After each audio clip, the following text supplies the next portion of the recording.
that we're allowed to, or that allows us to kind of pursue bigger grants, as well as kind of encourages staff to work with us on these projects, and gives us kind of the social license to work with these different entities on public lands like parks and natural areas. As well as the federal government and the provincial government. The federal government through different initiatives through Environment and Climate Change Canada, as well as Fisheries and Oceans Canada, or DFO, as well as the province through different funding pathways, but mainly the gaming branch. Next slide, please.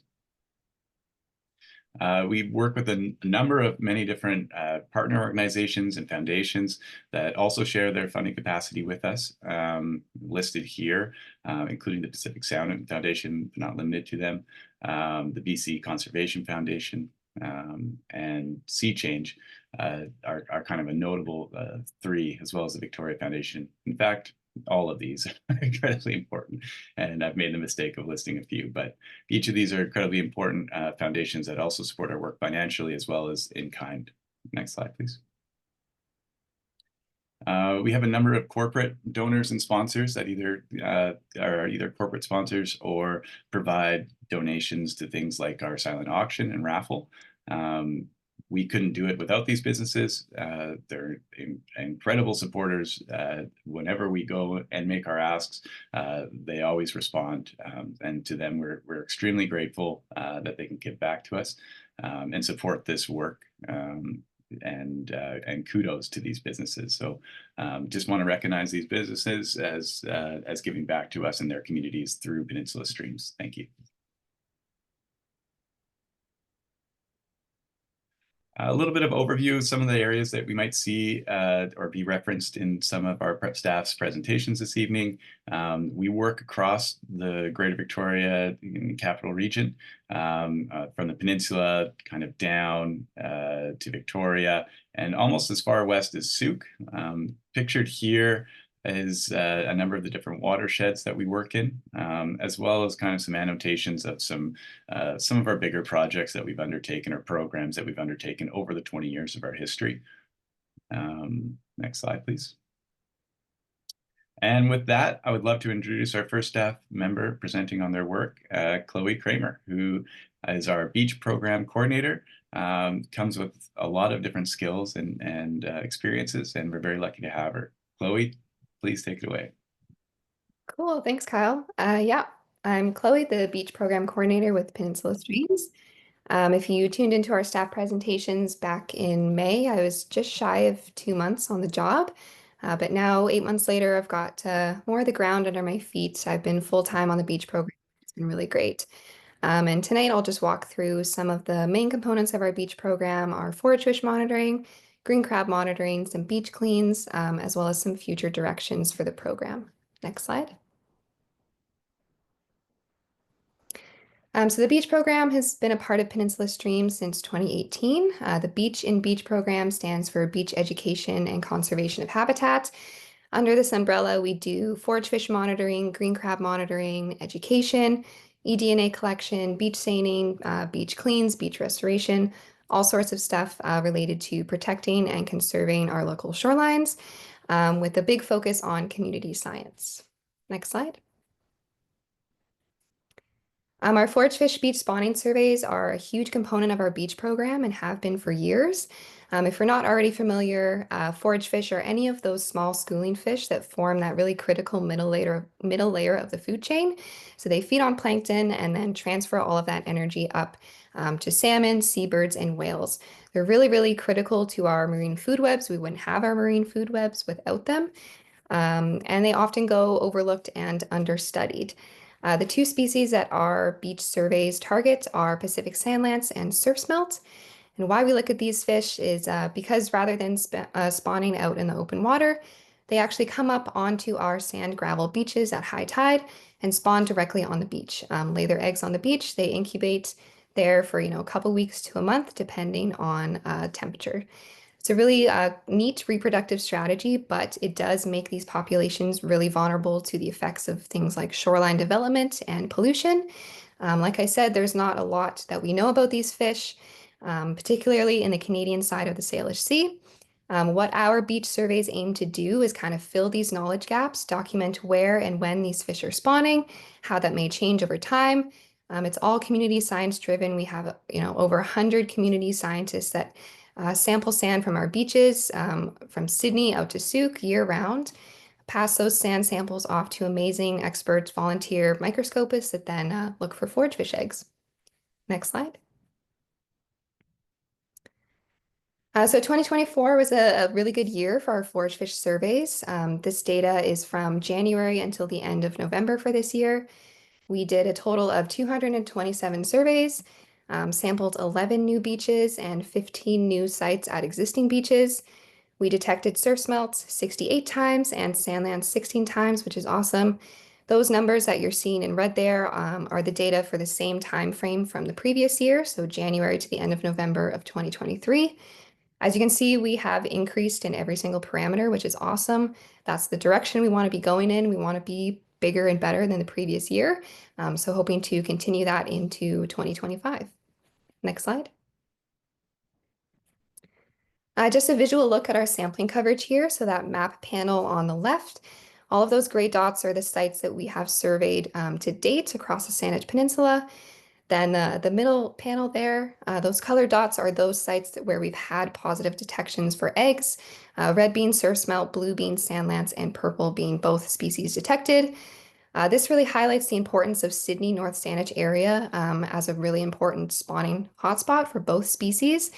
Zooming in even further on the far right there, Seaham Harbour specifically has really consistently important spawning habitat for both species. And as Kyle will talk about later, we're looking at doing some restoration of this habitat coming up next year. If you're interested in this map, it is publicly available on the beach program website page. If you kind of want to play around with it, do a deeper dive and check out if they're spawning at a beach near you. Next slide. Now zooming out to kind of the program as a whole, these are the results to date over the past 6 years. We've now surpassed 1,200 surveys, which is amazing. So many volunteer hours have gone into this, so thank you so much to everyone that's contributed. We've sampled 118 beaches for a total of 207 sites. We've detected surf smelts 252 times and sand lance 37 times, which is awesome. That puts us for surf smelt at about a 20% detection rate, which seems to be on par for this methodology across the coast.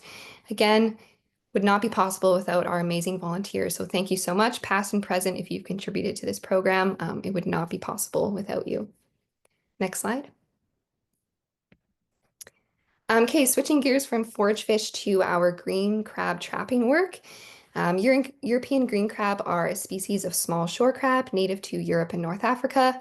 They first got brought over to North America in the ballast water of ships in the 1800s. They've continued to spread both through natural means. They have quite a long larval stage where they can drift great distances with the currents, as well as this human-mediated transport. So ballast water, seafood transport, fishing gear, recreational boating, things like that. They were first spotted on the west coast of Vancouver Island in the late 90s, up in Clayoquot Sound in the Tofino area. They've continued to spread slowly across the Salish Sea ever since. They don't have a uniform distribution. It's quite patchy. There's kind of localized populations that have popped up in the areas you're seeing on the screen there. And they vary in degree of impact and intensity. So Clayoquot Sound, Souk Basin, those are quite mature, established populations. But some of those other spots are smaller populations or even just kind of one-off, one-time detections. These crabs have a really big ecological impact on their environment. They're voracious predators and can completely wipe out their prey species of bivalves, smaller crabs, small fish even. They outcompete our native species of crabs, fish, and shorebirds for food. They can also rip up and really damage eelgrass beds during foraging as well. And eelgrass is really important habitat for juvenile salmon once they first reach the marine environment. So this is a really, really bad invasive species that we definitely do not want in our waters. Next slide. So the work that we do is called early detection monitoring. This is under the guidance and funding of Pacific Salmon Foundation, DFO, and Coastal Restoration Society.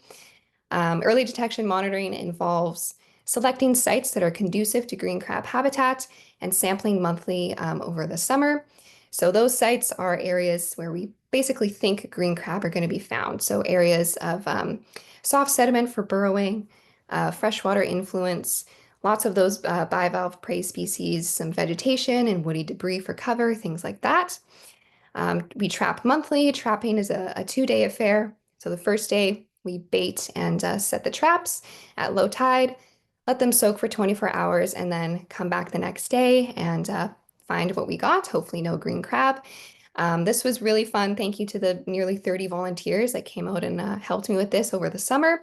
It's always exciting to pull up a trap. You never know what you're going to get, and it's different every time. It's also not a bad way to spend a nice summer day in the field as well. Next slide. So this is the raw data for our surveys from this summer. Millstream Estuary was our main sampling sites that we sampled from May to September. We also did a one-off survey at Sachem Creek as well as Esquimalt Lagoon. Happy to report no green crab were found across all of our surveys. We did find lots of fun, cool native species, lots of different types of crabs, fish, and invertebrates. It's good to get a baseline database on these native species so that if green crab were to ever move in the future, we would know what native populations are at risk and what that impact might be. Next slide. Unfortunately, it's not all good news. Although we did not find green crab over the course of the summer, two other groups that do this early detection work as well did. So the Esquimalt Lagoon Stewardship Initiative found one green crab in Esquimalt Lagoon in August. Immediate response trapping with DFO yielded 30 more caught. And at the same time, the Gorge Waterway Action Society also found one green crab in the Gorge Waterway right in front of the Nature House in August. And immediate response trapping with DFO, Pacific Salmon Foundation, and Peninsula Streams yielded 55 more caught. So this is definitely a cause for concern. Both of these locations have really important habitat for our native fish and invertebrates. They're both migratory bird sanctuaries. They've got eelgrass beds. Gorge Waterway has Olympia or native Olympia oyster beds. So having these green crab in these areas is definitely not good. But the experts are on it. DFO is leading the charge on a large scale trapping initiative starting in the spring, which we'll be involved in. So I'm confident that we can get this population under control before it does too much damage. Next slide. Switching gears again, just to highlight some of the awesome beach clean events that we've done over the summer and fall. Justin Budick, our past stewardship coordinator, was leading the charge on most of these. He's now moved on to pursue an education degree, so shout out to him for all of his hard work with these. In June for Ocean Week Canada, we hit the Gorge Waterway and did an awesome beach clean with a great group of volunteers, able to remove hundreds of pounds of debris from the shoreline. Similarly, in August, Justin led a really impressive beach clean of Hagen Bight with Sarthlip Nation and Pacifica Paddle. We had volunteers from the shore tackling the issue as well as from the sea on kayaks and paddleboards, collectively able to remove over 1,500 pounds of debris, which is amazing. Then in October, hit the gorge again, this time with ECOP Canada and Oceanwise for a Halloween-themed beach cleanup, Trick or Trash, which was really fun. We had some great costumes, got lots of debris. We did a forage fish survey, learned about microplastics with Oceanwise, and shout out to Trash Pandas for coming along with their kayaks and paddleboards and helping us get some of that debris from the far shore as well. Next slide. Lastly, just some future directions for the program as we kind of wrap up 2024 and head into 2025. We're really looking to expand the beach program, form some new partnerships, really bring in some new and exciting projects. One of which is this community science shoreline monitoring program that we've kind of been stewing on for a little bit. We're looking to adapt some protocols from this group out of Washington. I encourage everyone to check out this website. It's really cool. They've got some nice, clean, simple, user-friendly instructions on how to monitor each of these variables. We're hoping to pull in our community members, get some stewards out on our beaches, collecting this data, getting to know our beaches better, both ones that have been restored, natural beaches, impacted beaches, and really, yeah, expanding our work there. So if this interests you, stay tuned. It's in the works. We're hoping to roll this out come spring and summer when we're back to those nice daytime low tides. Next slide. Okay, that's it for me. Thank you. My email's up there on the screen if you want to get in touch with me about anything beach related. And with that, I'll pass it off to Austin. Yeah, hi everyone. Yeah, if you don't know me, I'm Austin Nolan. I'm the support biologist with Peninsula Streams, and I've been with the organization for a little over 2.5 years now. Uh, Had a very busy summer and fall. Today I'll be covering all the work that's been going on in the small watersheds and discussing a little bit of future plans as well. Next slide, please. So getting started with Tateyat Creek. This is a productive coho and cutthroat trout creek in central Saanich. Um, for the last while, we've been focused on a section of the creek in the Saanich Historical Artifact Society property. This creek's issues include low water levels in the summer and high amounts of fine sands. It used to be called Sandhill Creek for that reason. This year, we focused on creating a boulder run in this straight glide section of the creek that was lacking structure. This boulder run was put in to provide more rearing habitat for the salmonids. They break the water surface and oxygenate in the summer, and flow concentrates and scours around the boulders, which keeps some of that sand off the spawning gravel that we've placed in the area. A big thanks to Sayout Fisheries staff for giving us a hand with this in-stream work, as well as, of course, our volunteers moving all those heavy boulders around. Next slide, please. Also around this area of Tateyat Creek, we're dealing with predominantly English ivy, as well as other invasive species like holly in the riparian areas. The Kiwanis Stewardship Group, along with other PSS volunteers, have been hard at work removing these invasive species from the riparian areas since last spring. We've been greatly encouraged by the amount of native species, just June plum, maples, and trailing blackberry, taking back over these newly cleared areas. Um, the volunteers and I have been hard at work. We've planted over 120 plants so far in the area that we've cleared to sort of help with this, including species like sword fern, salmonberry, red huckleberry, more maples, more June plums, Oregon grape, some cedar, some salal. We did some red osier dogwood as staking as well, and we have plans to plant more. So lots going on in Tateyat there.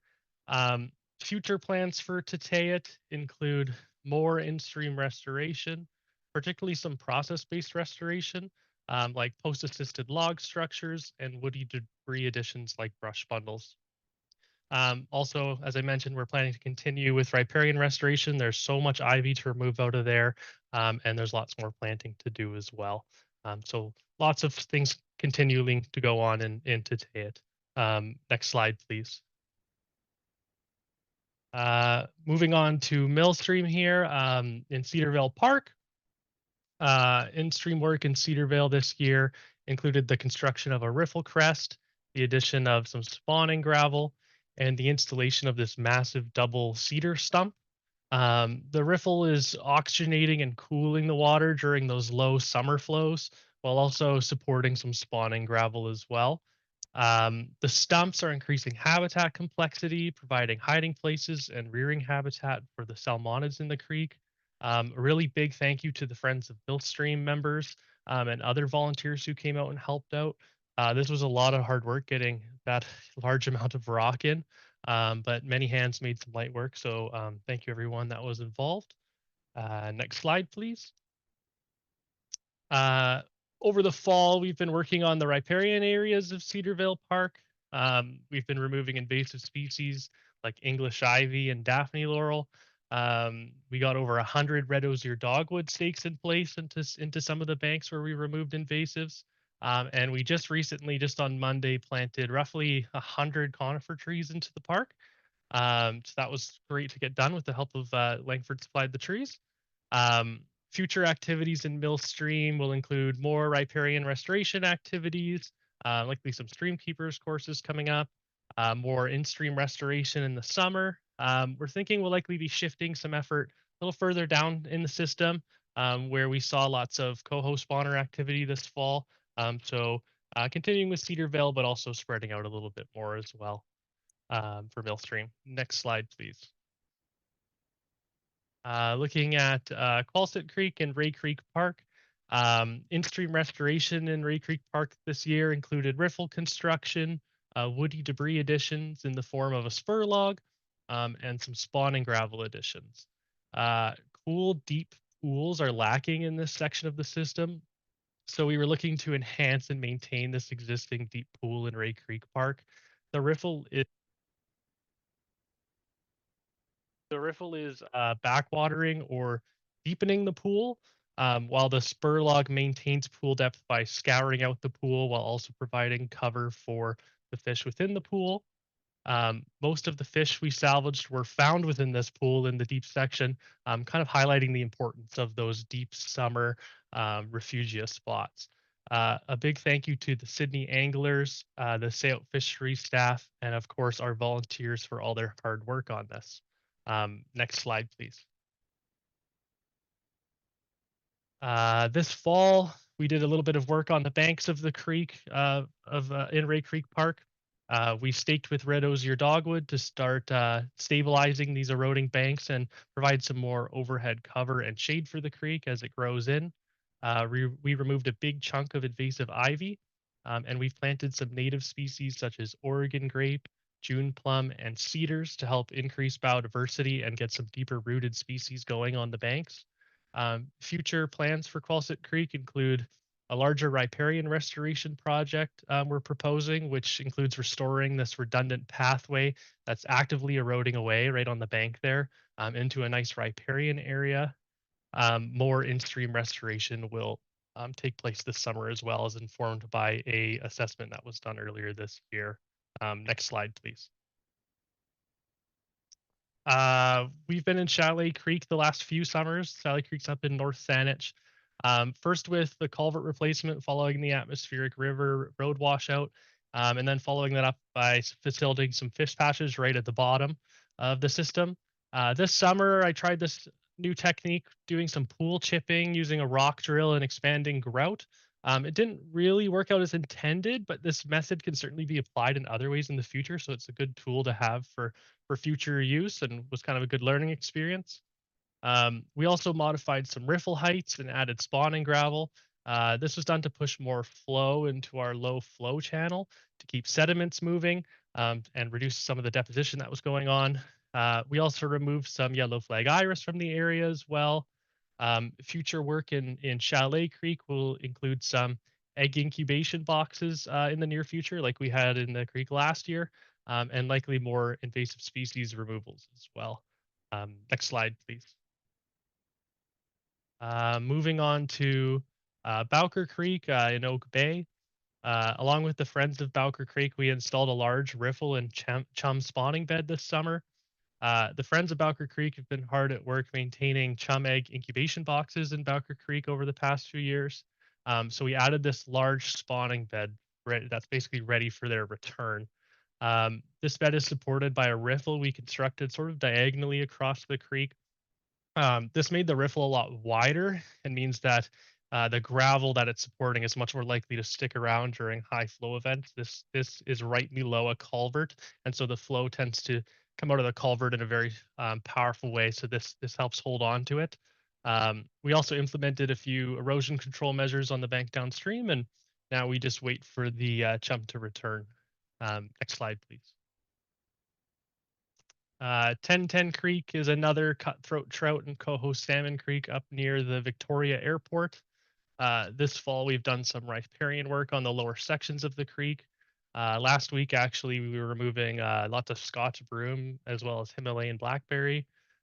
We will also be doing some native species planting in this watershed soon. Future plans include a stream health assessment in this early spring, which will help inform some in-stream restoration work for next summer. We're also going to get back in there real soon and get some more of that Scotch broom and blackberry out of there and make room for that red alder to grow. Next slide, please. Just finishing off while we're on the topic of small watershed in-stream restoration, I just wanted to highlight Justin's work in collaboration with the Kiwanis Stewardship Group on the Hagen main stem. I didn't get to be involved, unfortunately, but this effort seemed to involve removing stick jams that were problematic, installing a boulder run or two, and rebuilding several riffle crests. So great job to all those involved. It looks really good from the pictures I've seen. Next slide, please. And yeah, I wanted to finish off again by thanking all of the volunteers for all your hard work. These small watershed restoration projects wouldn't be able to happen without you. They're very dependent on volunteers.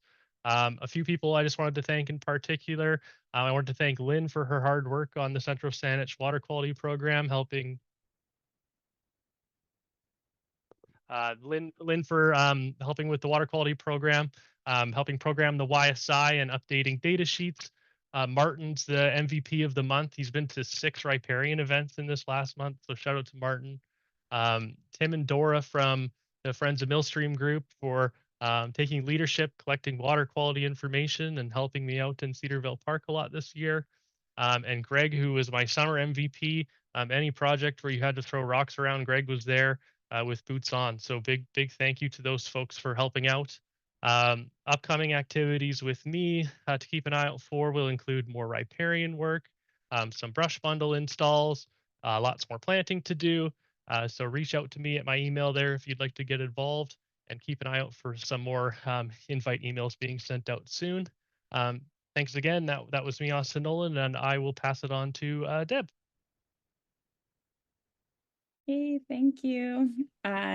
So I first of all have a really cool picture there, which is me as Shrek at our Trick or Trash Beach Clean event that we did with Oceanwise. And we had the Trash Panda Brigade there as well. Just so shout out to them as well. So we consider that an outreach event. We can also consider it a beach event.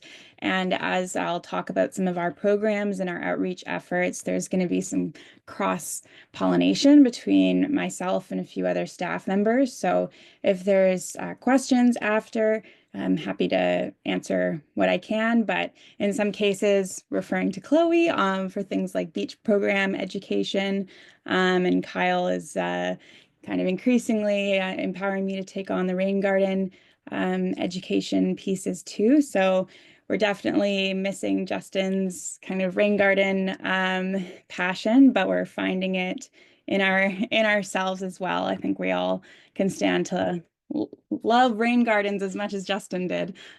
So, okay, so next slide, please. So this past year has been marked by a lot of growth in terms of student reach. We definitely, there was some kind of, I was confused about some of the numbers prior to the pandemic, which is what we're really returning back from here. And I think the addition of somebody in this full-time role that I occupy, focusing on environmental education and outreach has been really fruitful. So basically, what I see this as is finding the ceiling of what our current capacity can offer the community, and also demonstrating the desire and the need for what we're offering, which is hands-on, place-based, experiential learning opportunities for youth in the ecosystems that they're familiar with because they're the ones closest to them.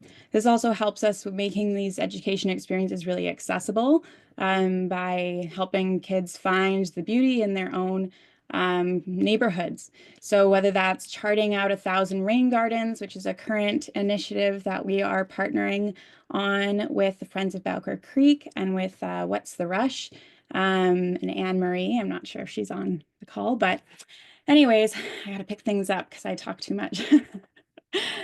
So yes, it's been a year of growth. We're getting kids out into their communities, plotting rain gardens, cleaning up their beaches, pulling invasive plants, and we are reaching new schools that we haven't reached before. So I'll get to that in a second as well.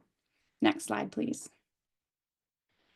So I would just encourage you here in these next few slides, if you are interested in learning more about our education programs, There are 6 kind of marked ones, and some of them are in collaboration with other groups. So we help, part of our Streamside education involves fry releases with the Stream to Sea program and Jocelyn Cliff there. And then we have yellowfish storm drain marking opportunities as well, also in conjunction with Jocelyn.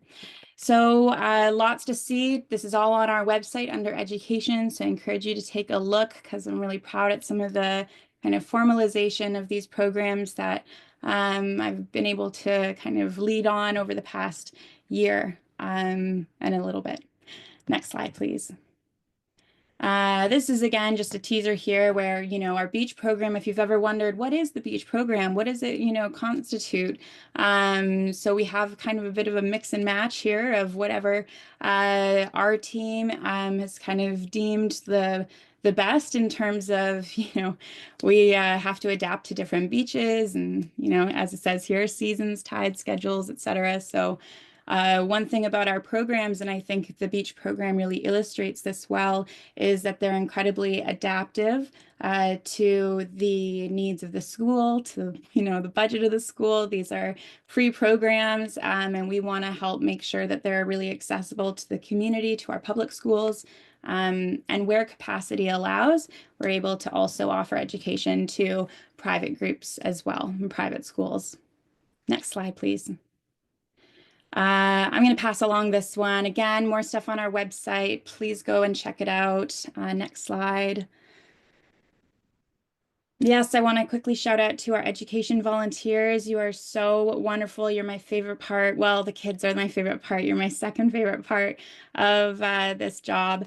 And it's been really, really wonderful having you right next to me, getting through this together. Sometimes these kids are a little bit much, but I feel stronger about it with you all at my side. Next slide, please.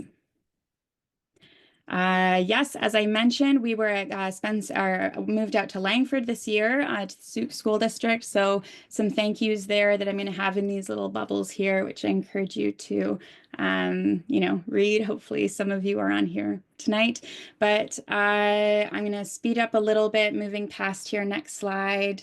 We were also returning to North Saanich Middle School. I've blurred out faces where I didn't have media releases. But yes, thank you so much to Friends of North Saanich Parks, to Karen and David at North Saanich Middle School, District of North Saanich. Yeah, you're wonderful. Next slide, please.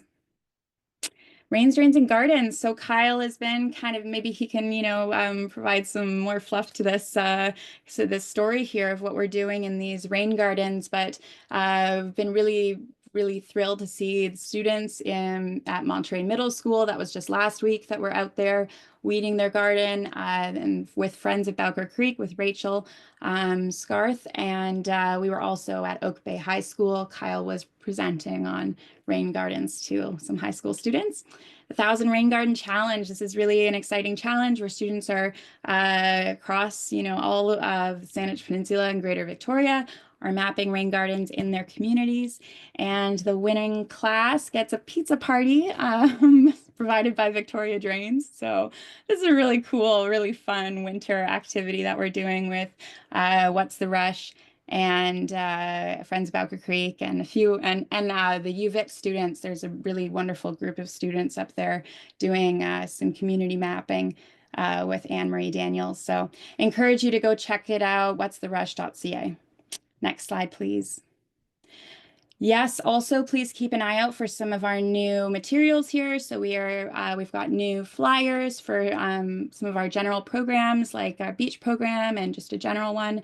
New shirts designed by Emma Pollard and new stickers as well. And those stickers are also going to be on a patch on hats that we're ordering. So just sort of bringing ourselves into a new year with a lot of new kind of beautiful things that showcase who we are. So, and actually Kyle maybe, or Chloe, I forget exactly off the top of my head, the artist that did the sticker was not Emma Pollard. It was Emma Pollard. Yeah. Oh, it was Emma Pollard. Wow, Emma Pollard, you just are going off on these designs. They're beautiful. Okay. Okay, next slide, please. Yep, so some kind of good growth here, a little bit more, it looks more modest in comparison, the growth in followers, but what I really love paying attention to when we're trying to grow our reach is just the number of accounts that are reached, that we're connecting through other people, sharing our stories and sharing our volunteer call outs. Really big thank you to anybody who's done that. It's a really important way to connect with the community. So thank you. Next slide. We've been in the news a lot, but we would love to be in the news more. So if you are interested in supporting us in a communications capacity, you know, there's only so much that we can do, but there's definitely a lot more that we could be saying. There's so much, as you can see from these presentations, that we do as a team. And one of the hardest parts is, you know, catching up to, oh my gosh, like everybody has to know about this. It's incredible how much is happening. And I've been in awe of this team from day one. So I would love to have some support if you're interested in getting involved in our little communications committee. What it would involve is potentially coming up with some social media posts that capture updates on our projects and working with different staff members to, you know, kind of make this happen. So I know a lot of young and qualified people who hopefully would love to, you know, help us out a bit. So that's my one kind of ask, and my one question is we're doing great with the education programs. We are always looking for volunteers for those. But if you would like to help us get more of a, you know, word out, more of buzz out about some of our programs, it would be so great to have you on board. And with that, I think that's my last slide. I think I'm passing it now. There we go, to Katrina Adams, Senior Aquatic Biologist. Take it away, Katrina. Thanks so much, Deb. Wow, that stat of the increase of students reached was mind-blowing. Yeah, thanks so much. My name is Katrina Adams. I'm the Senior Aquatic Biologist. I've been working with PSS now for 3.5 years. And I sort of head the freshwater and stream restoration projects. I'm going to chat today a little bit about the work that I've been doing over the summer, fall, update some of the larger projects I've been working on, and then at the same time kind of talk about what's happening in the future. Next slide, please. So one of the main projects I've been working on, and particularly during the fall here, is the project on Makowitch, which is in partnership with Tsartlip First Nation.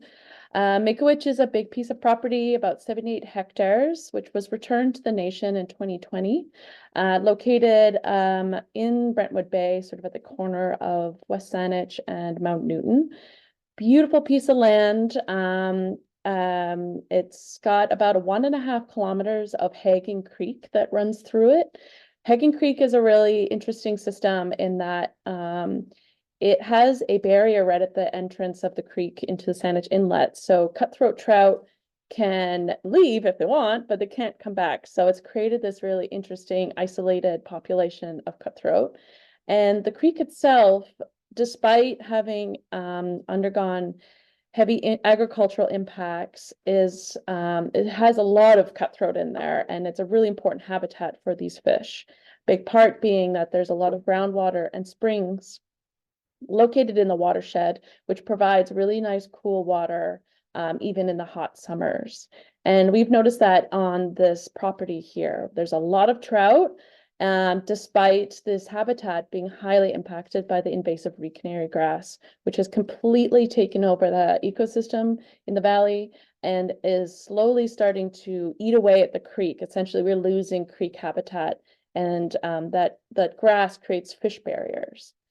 So Tsartlip received a large grant to do aquatic restoration, and over the last couple of years, we've been working with them in the planning, understanding what's happening on the land. And then this past fall, we are able to do a large restoration project. Next slide, please. So starting in September, we had an excavator come in, and we dug out a new channel next to the creek, essentially creating a little island habitat. Sort of next to these channels or attached to the channels, we've created these off-channel alcove sort of we call them boat ramps, but it allows water to come up and down really nicely with high water flows without creating fish traps. After doing the restoration and with the fall rains, we've created this really nice, beautiful open water habitat, which I'll show you a couple photos in a second here. But the work resulted in about 6,000 meters squared area of reed canary grass converted into floodplains, nice deep stream area for the fish, and then a wetland area as well. And we're currently, to maintain the area and prevent from that horrible grass from growing back, we're doing a lot of planting. So we're planting over 4,000 plants. We're still working on it. We've been working over for the last 2 months, going there every week, twice a week with amazing volunteers.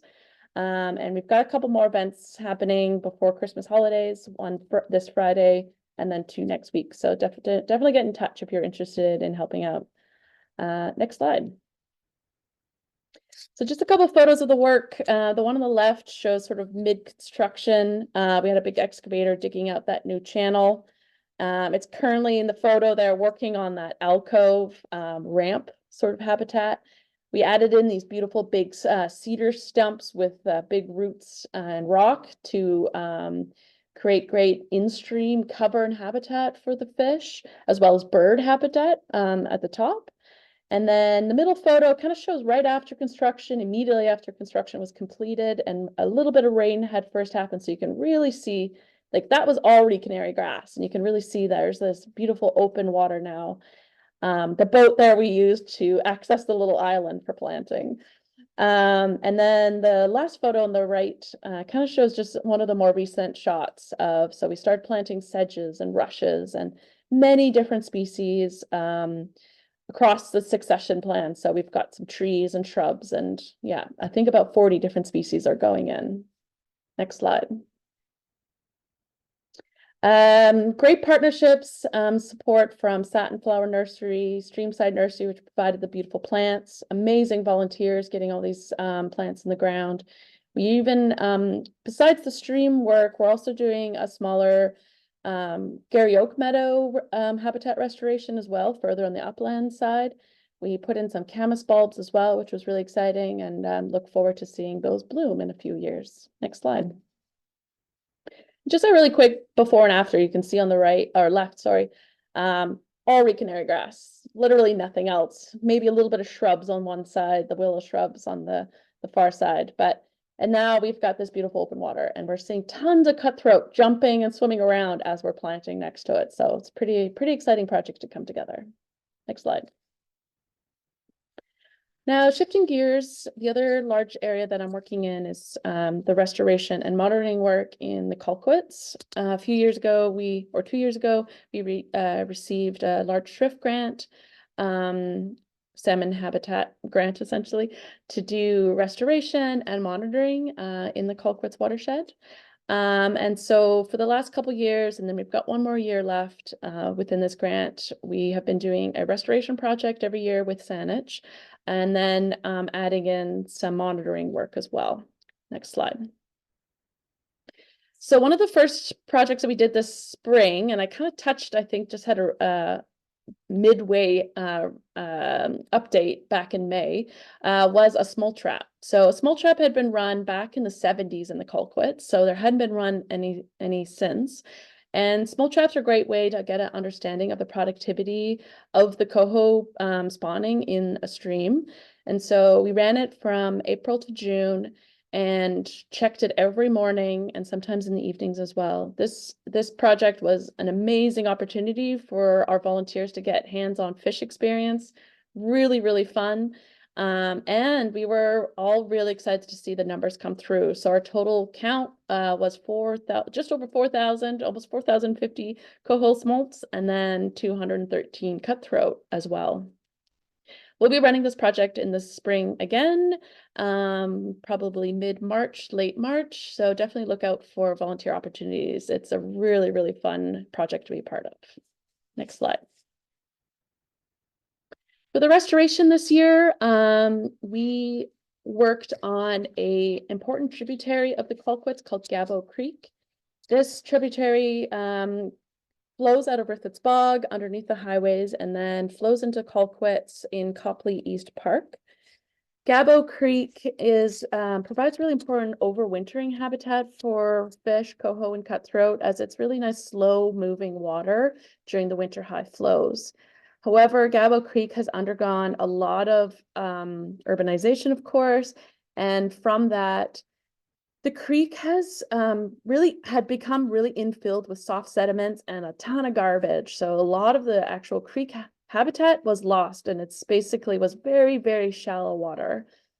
And so one of our main goals was to dig out and really create that nice deep water that would provide that overwintering rearing habitat and summer refuge pools as well. And so with a massive partnership with District of Saanich, we restored 200 meters of Gabo Creek this summer. It was a big 3-week project. We removed, I don't even know how many truckloads of soft sediments and a ton of garbage, but yeah, it was a massive undertaking, and it's looking a lot better than it did. Next slide. Just a couple shots of the restoration work happening. You can sort of see that before photo on the top left. A lot of erosion, ton of invasive species, very, very shallow water. Basically, if you would step down into that creek, you would almost sink mid-thigh in soft sediments. So that is this goo that's sort of infilling that creek. And so we really wanted to get rid of that. And then where we could, we created riffles. It's very low gradient. So yeah, we had to pick our right spots to create our riffles that would help aerate and oxygenate the water. Put in a few spawning gravel beds kind of as a test to see if a fish would be using that as a spawning site as well. And then creating really nice big deep pools where we could, adding in and anchoring in large cedar stumps and rock for habitat. And yeah, you can see it's kind of a big muddy mess during construction, all that soft stuff. Yeah, there was a lot, but we were able to use it as planting, great planting material as well. So planting will be an ongoing thing. You can kind of see in the after, we got a lot of staking and planting to do on the banks there to sort of fill that in nicely again. Next slide.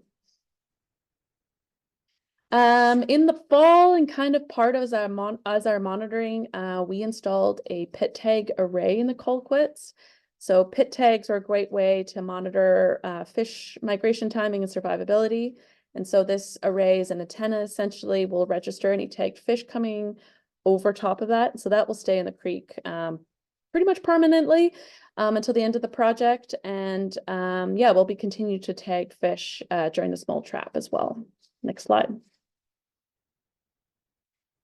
Couple shots with the salmon return. So the salmon return this year has been amazing.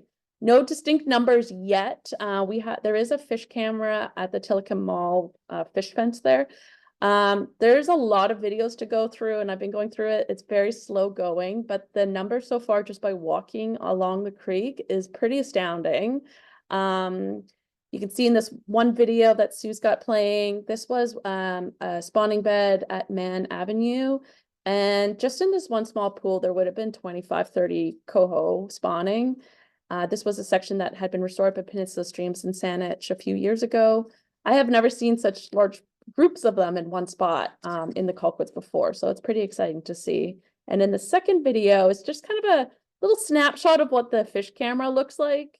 You can see 2 really nice chrome coho coming through. This was early November, sort of these 10-second clips. And yeah, it's a lot of work to go through it. I'll definitely be looking for volunteers to help me go through that footage. So keep your eyes out for that call out. Next slide. Sorry, I'm a bit over time. I'll go really quickly through my last slide here. Oh, sorry. 2 slides back. Oh no.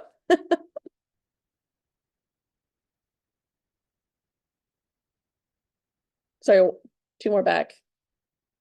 1, yeah, perfect. And just really, really quickly, finally, I've been working on a cutthroat trout monitoring program using acoustic telemetry. This is a really exciting project with partnerships with scientists from Washington. Our friend Zach from Robinson's there has helped with the fishing. But we're looking at answering questions of how the sea run cutthroat are using estuary and stream habitats. So we've been tagging them with acoustic tags and then placing receivers in strategic places through the gorge. And don't have any data to share yet, unfortunately, but I will definitely do a separate presentation on this project. It should reveal some pretty exciting things of how the cutthroat are using our freshwater and marine systems as well. And with that, I will pass it off to Kyle. Thank you so much for listening. Amazing. Thanks, Katrina. That was fascinating. Yeah, just for the last stretch of this presentations here, I'll do a little bit about some of our other programs, and then we'll do a quick wrap up and hopefully have some time for some questions and just kind of leave it open to ask any staff member on any of their projects, any burning questions you might have. Next slide, please, Sue. So the Rain Gardens for Headwaters program is still in full swing. This is a program that was devised to kind of take green stormwater infrastructure as this big, scary engineering term and put it in the hands of local communities and everyday folks like ourselves. And so far, it's going quite well. I think we've built about 6 or 7 different gardens, mostly on public schools. We have partnered with different groups to try to build their capacity to be interested, basically giving them the rain garden bug.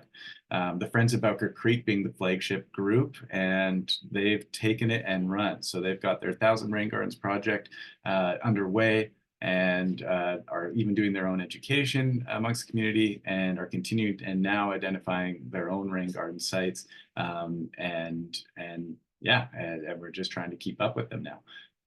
So that leaves us to be able to kind of look further abroad. So we're starting to span out into other communities.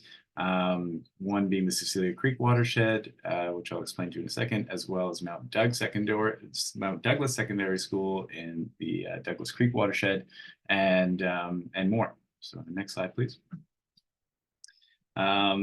The 1,000 Rain Gardens project with Bowker Creek, as I said, has gone really well. They're doing a wonderful job maintaining the gardens that we helped them build over the past couple of years, and they're looking really, really wonderful. They're serving their purpose extremely well as demonstration sites. We've had so many classes come and visit these sites to learn about rain gardens, both from our mistakes, but also from what's working. These are really simple designs, just pretty much inundations into the ground, allowing, rediverting stormwater that would have flowed directly into a drain and just allowing it to sit and soak before in those really big events, it does make its way into the drain.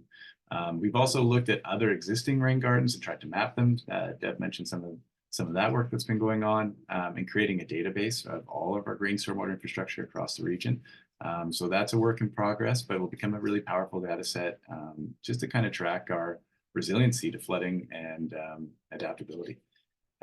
There's the photo on the right. There is Gerald of the Bowker Creek Streamkeepers teaching a UVic engineering class. So him and I were able to do a walkabout Oak Bay Secondary and look at some of the different opportunities and existing green stormwater infrastructure there. Next slide, please. One of the opportunities was this really interesting piece that was basically a storm pipe that came out. Maybe you're familiar, but it's really heavily connected to Bowker Creek. So that cement outflow there just really connects that storm flow into Bowker Creek. But there was this kind of, waiting rain garden just waiting there to be incorporated. So under Justin Budik, who has since moved on, they were able to remove that cement little channel, put in like a biofiltration unit in partnership with Rush and UVic and the Friends of Bowker Creek, with some different materials in there like biochar and burlap, coconut coir, to treat the water as it came through and be able to monitor it. So working with BCCF, they've been doing 6 ppd monitoring and are basically trying to see how effective it is in these kind of undersized garden stormwater outflow areas at treating stormwater. Because ideally we'd have some of these units on every outflow that's pouring into our creeks, being able to in some capacity filter the contaminants and chemicals that are flowing into our streams. So a really interesting pilot project that we're keeping our eyes on, but under the leadership and guise of the Friends of Bowker Creek. Next slide, please. We also were able to do some rejuvenation at Oak Bay Secondary School. They have a lot of green stormwater infrastructure, but some of it just needs some love. It's doing its job in filtering the water, but missing kind of some of the showier aspects of you know, this is a rain garden, as well as the secondary benefits of, you know, having native vegetation for pollinators, the aesthetic values, and the educational values. So with the Friends of Elker Creek and School District 61, able to kind of strip away those invasive species and bring in some new soil, and the Friends of Oak Bay and a couple of Science 11 classes, the Friends of Elker Creek and a couple of Science 11 classes were able to come in and plant those gardens, which is excellent with our support. Next slide, please. Our big kind of demonstration site, again, was outside the Belker Creek watershed. We moved into Cecilia Creek watershed and partnered with the Parkdale Early Childhood Center. They were really interested in having a rain garden across this kind of really cement pavement parking lot where the kids hang out every day. So trying to improve the area there, bring in some shade, bring in some natural elements that's engaging and interactive with the kids. And Justin was able to design this project, working with Altera Excavating, able to, you know, remove the cement and remove the soil and backfill with nice absorbent soil, topping off with some mulch and planting with native species, all with the Early Child Care Center volunteers, as well as our own volunteers and the Friends of Elker Creek lent some support as well to continue their education on rain gardens. This was funded by the Pacific Salmon Foundation, and it's serving all of those purposes. It's really fun to visit this site, to see the kids interacting and playing with it in many different ways, which is awesome, as well as the local neighborhood walking by the site and asking questions and engaging. So a great piece for the program. Next slide, please. Mount Doug Secondary is the next on the roster. So we're currently underway planning with the school district. We have one potential site that fronts the school, and we think we'll make an excellent site. And we're just in planning right now. And again, working to engage some new groups. So hopefully working with the Coles and the Mount Doug watershed stewards and getting them involved and interested in this project with us. Next slide, please. View Royal Park marsh restoration has been a really exciting project. It's kind of a multi-year effort to try to, one, kind of exclude Canada geese from these tidal marsh systems, these Lyngby sedge meadows that are incredibly important for rearing salmon populations in estuary conditions. We started by basically introducing some fencing of the kind of remnant marsh to exclude Canada geese, who graze quite heavily on these marsh systems and can actively lead to their erosion. Whereas if we fence them with this, what we call ecocultural fencing, these kind of alder posts whipped with weaves with willow whips, weaved with willow whips, it works to selectively exclude Canada geese from these areas and deter them from grazing down to bare mud. And so that was sort of phase one. Phase two, what we have done is identified a few areas where we could actually try to bring back some of those marsh areas, either through creation or restoration of marsh meadows. Next slide, please. So after it was fenced, the photo here just shows that there is this passive recovery happening. So you can fence it off and keep the geese out. And this is Hospital Creek nearby. Over, you know, a year or two, you start to see recovery of the vegetation quite apparently. And if left to its own devices, eventually the marsh vegetation would grow out, the sediment would still down, and the marsh would proceed to grow seaward and expand, if that abuse is the problem, which we expect it is. But it takes a long time, and the recovery can take a long time. And if it's eroded enough, right here at this site, we still have some of that peat marsh available, keeping the elevations that are required for that marsh sediment. But in many cases, that peat's completely gone now, and you're left with this anoxic mudflat, which makes it very difficult to plant into. And it's kind of in this suspended state or alternate stable state of recovery. Next slide, please. So looking at what we can do, we tried on the left here some methods of bringing or amending the soil, that mudflat that you can see below, with some soil and sand sediments, and protecting that with the kind of tighter willow wattle fencing to, you know, bring the elevation up and provide the conditions for vegetation to regrow on the salt marsh. So that's what we trialed at View Royal Park, this beautiful estuary in the Craig Flower system. And the other thing we wanted to do was do some marsh creation. So dig out basically a fallow grass field and bring it back down to the elevation where tidal inundation could come in and flood and create some marsh habitat. So with the kind of test that we did on the left, the prototype, the pilot, we saw that it worked. We planted some Lyngby sedge and survived for 2 years, kind of giving us hope that we could do it on a bigger scale. Next slide, please.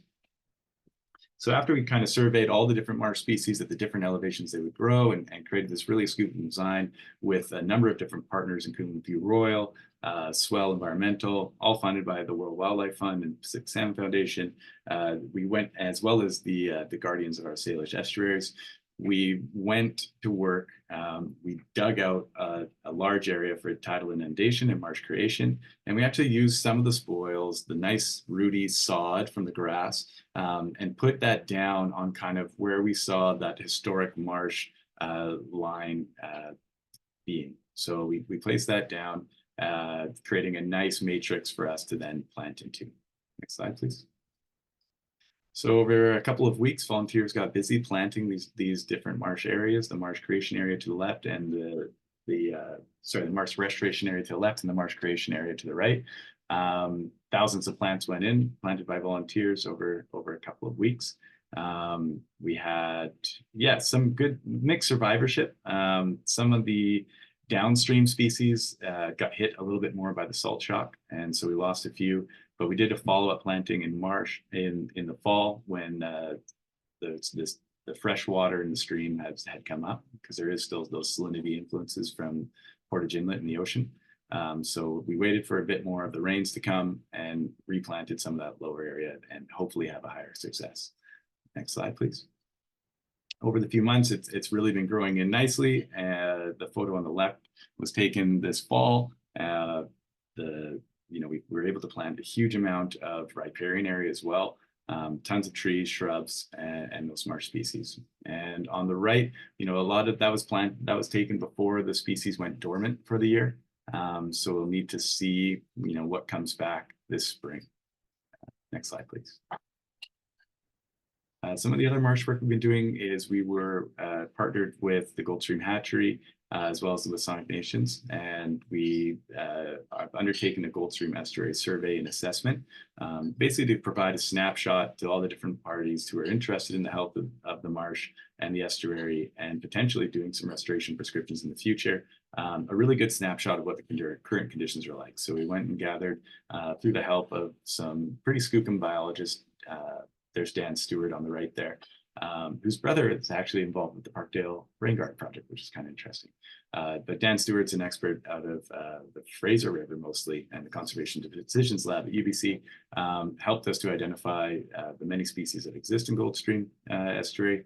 And on the left is Kiara Robertson, who gave us a really excellent survey of the different elevations of the different communities. So this really wonderful snapshot, it's now gone, and we are deliberating with partners in terms of the next steps. Next slide, please. Some interesting shoreline restoration work happening this summer, we've been partnered with Project Watershed and their BC SHRIP grant to do a demonstration restoration project. And one of the selected projects was the Nymph Point Park restoration piece. There's a couple of issues at the site. It's very beautiful. It's a really wonderful spawning beach. We get lots of really good smelt detections here. There's just a couple things that could be addressed. In the far end there of the photo, you can see a boat, a derelict vessel, sitting on kind of an abandoned boat ramp, creosote logs. There's also some invasive species in and behind there. That connects with the rock wall, which has led to a little bit of erosion of the good spawning materials that exist there. So part of the prescription, we're working with different partners, including Project Watershed, the District of North Saanich, Seika Marine, as well as the Friends of North Saanich Parks and many others, to create a prescription for the site that would involve bringing in some more material for spawning of the different forage fish species, as well as potentially removing that vessel and the derelict boat ramp and creating riparian or marine riparian habitat. So removing those invasive species and planting, as well as working with the yacht club, which owns the property fronted by the rock wall, to plant some successional species that will, things like trees and shrubs that can help, enhance the marine riparian zone. We'll also like to play with some different nature-based soft shore protections at this end of the beach to protect some of the eroding midden material. Nothing hard or anything like that, but maybe trying some bolster with wattle fencing, as well as some light nourishment to enhance that end of the beach as well. That work is planned for this fall, but lots of permitting hurdles to jump through before then. Next slide, please. One thing else on our radar, just in Victoria Harbor, Katrina was speaking to some of that wonderful monitoring work that's going on.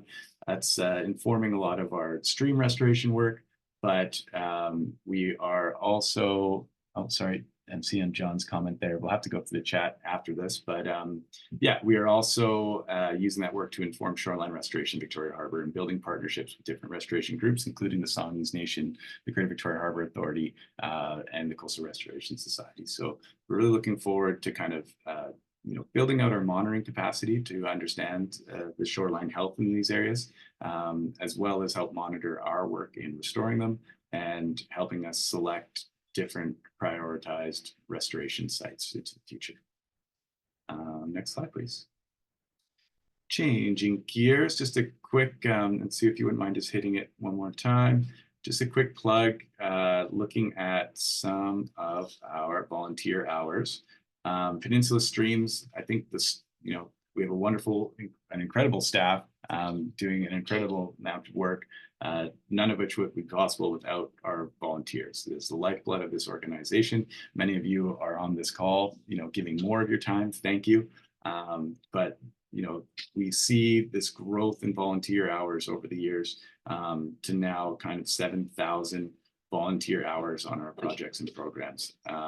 And that to me is just outstanding.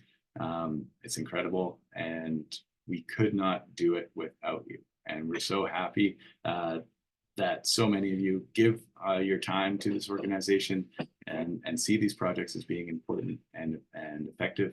And we'll work extremely hard to continue to provide these opportunities that are meaningful and effective, and hope to see you continue to support us, because that's just incredible. So thank you. Next slide, please.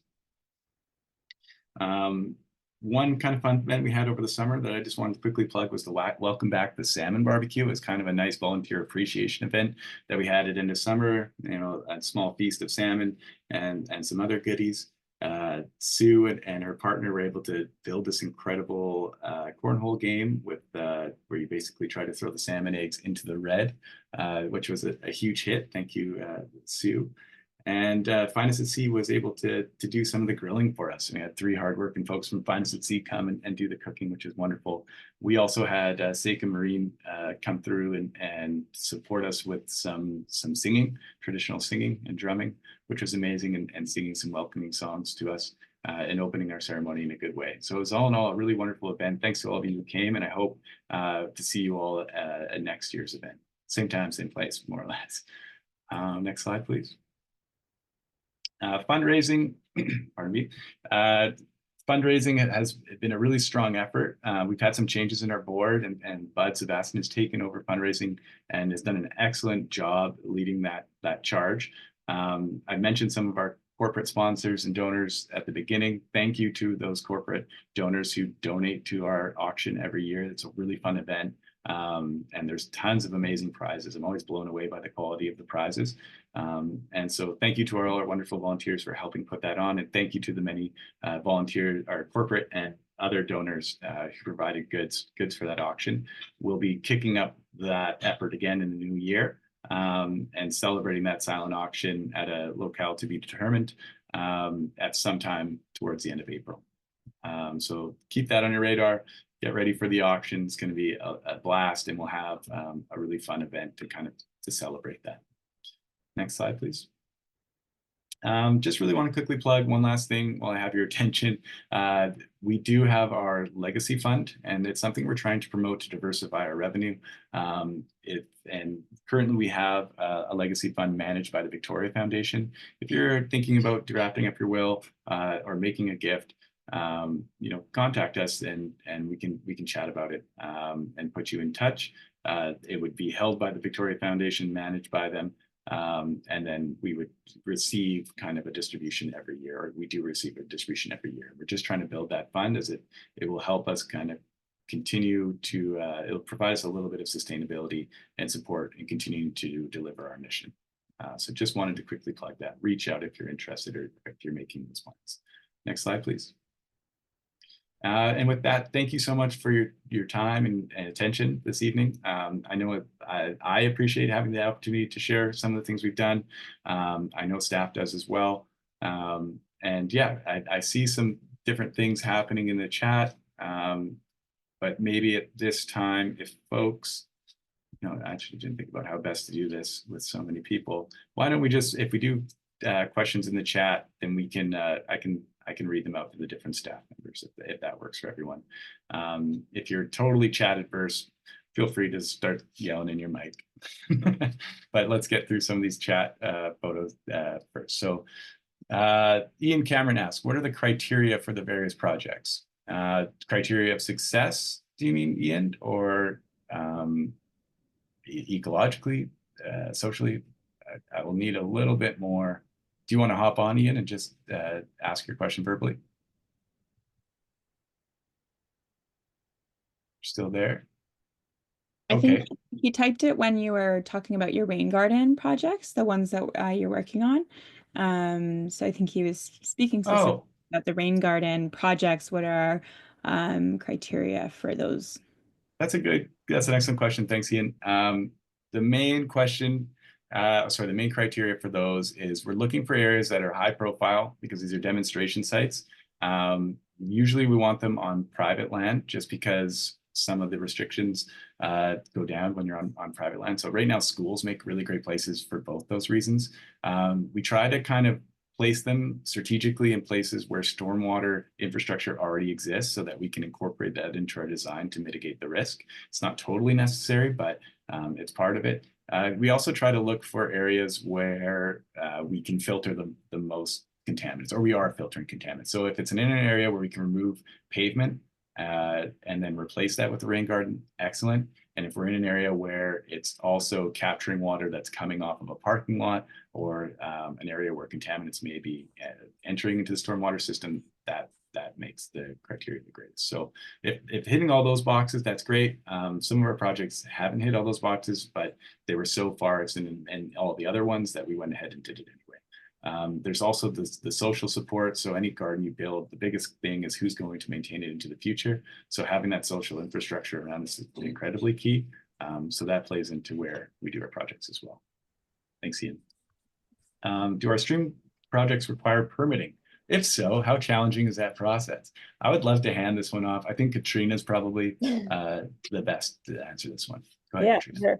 Sure. Yes, definitely. The stream projects all require permitting. There's kind of 3 permits that we need to get. One big one being through the Water Sustainability Act, the Section 11, which requires essentially any sort of in-stream work. We have to submit our project plan, environmental protection plan, and then that goes through an approval process through the province.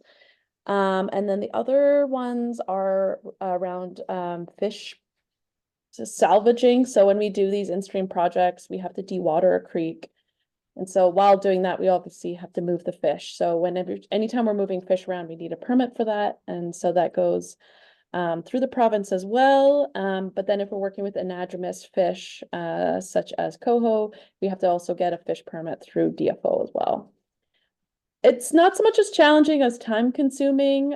These ones are all fairly straightforward, but since we're working in so many different systems, as you saw from like Austin's mini list of watersheds, that's a lot of different permits. So it does take time to write them all. But yeah, we got to start those early, right, Austin? Thanks, Katrina. John Rogers from the counselor from View Royal asks, concurrent to Craigflower, or comments rather, concurrent to Craigflower Creek rehabilitation, View Royal installed split rail fencing to discourage people and dogs from disturbing wildlife in View Royal Park. Couldn't be truer. View Royal Park was View Royal, the town of View Royal was an amazing partner on this project. And they in kind provided the fencing around the project to protect it. They're also going to install some signage for us, and they were just an incredible partner to work on in this project. And we've already had View Royal Engineering reach out to ask us kind of what are we doing next, which is exactly kind of what we want to hear from town staff after completing the project. So thanks, John, for your support, and thanks, View Royal. And great job in the park management plan at View Royal. Tony, are we doing any work on 6PPD? The short answer is yes. Most of our work is in partnership in terms of sampling. 6PPD is in partnership with the BCCF, the BC Conservation Foundation, who under their BC SHRIF got a whack of money to do 6PPD sampling and develop capacity, lab capacity for that. Our volunteers have been involved mostly on Gabo, so where Katrina's restoration work is happening. And we have detected some exceedances. For us, a lot of what 6PPD is already kind of known. You know, we can look at maps and land use as well as stormwater infrastructure and kind of predict where you might expect to see exceedances of 6PPD. And so we've taken the approach of focusing on solutions, which is the Rain Gardens for Headwaters program. And really what it comes down to is treating that stormwater or intercepting that stormwater before it makes it into creeks and could potentially be deadly. 6PPD is one of thousands of chemicals in stormwater. It's a whole cocktail of many different things that can harm salmon. And biofiltration, or running that water through kind of a plant medium, is extremely effective at removing 6PPD and many of those other chemicals. So we're aware of 6PPD, we're looking at some monitoring and doing some monitoring, but we're more focused on looking at solutions and starting to put them into play. One other exciting project we were involved with is the rain gardens being constructed as part of the bridge expansion projects on Highway 1, the overpasses there over Burnside. So we were able to have input onto that rain garden design, which is really fun, and be a part of some of the monitoring design of that as well, which is great. Great, thank you. Thank you. Karen Woodland, any projects planned for Colwood 2025, Colwood Creek, Latoria Creek? It's a really good question. We haven't been as involved in Colwood as we'd like.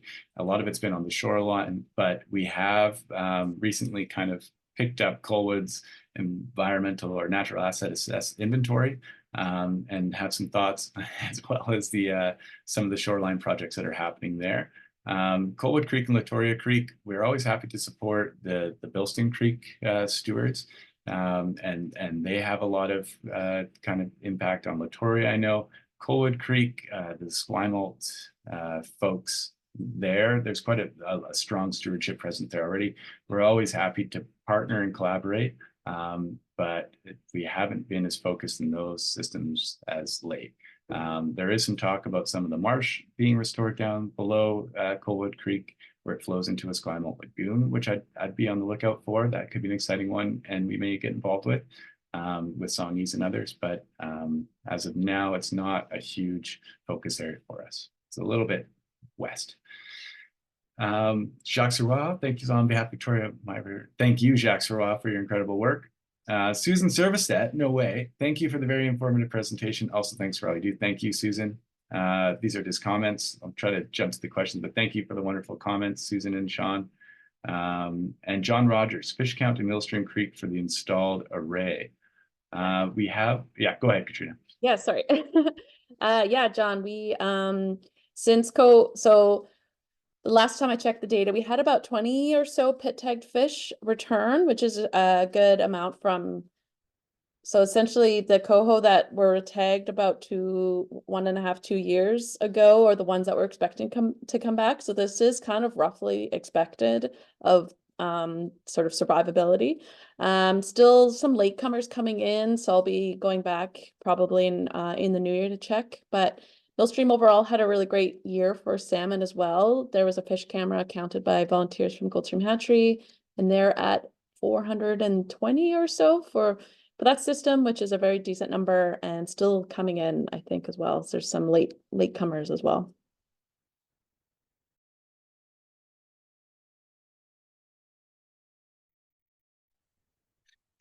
Curtis Evans, thanks for your comment. And maybe let's do another plug here. If you've been on the fence and you haven't volunteered with us, please reach out. If you're not getting the communications that you think you should be getting, please reach out. Also, we'll be sending out a survey sometime before the new year to our volunteers and members, just for general feedback on some things. And so please keep an eye out for that, and we'd love to hear from you and hear about how we can do better.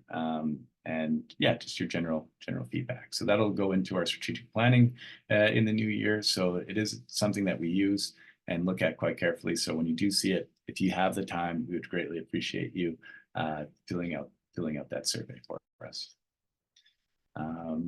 Great, excellent. Well, without further ado, I won't keep anyone any longer. That was a really jam-packed session. Thanks, Austin, for making it, even though you have COVID. You did really well. And thanks to everybody for tuning in, and we'll see you out there. It's for such a middle of winter season, it seems like there's a lot going on out in the field. So that's great. And we'll see even more of you in the spring. Thanks, everybody.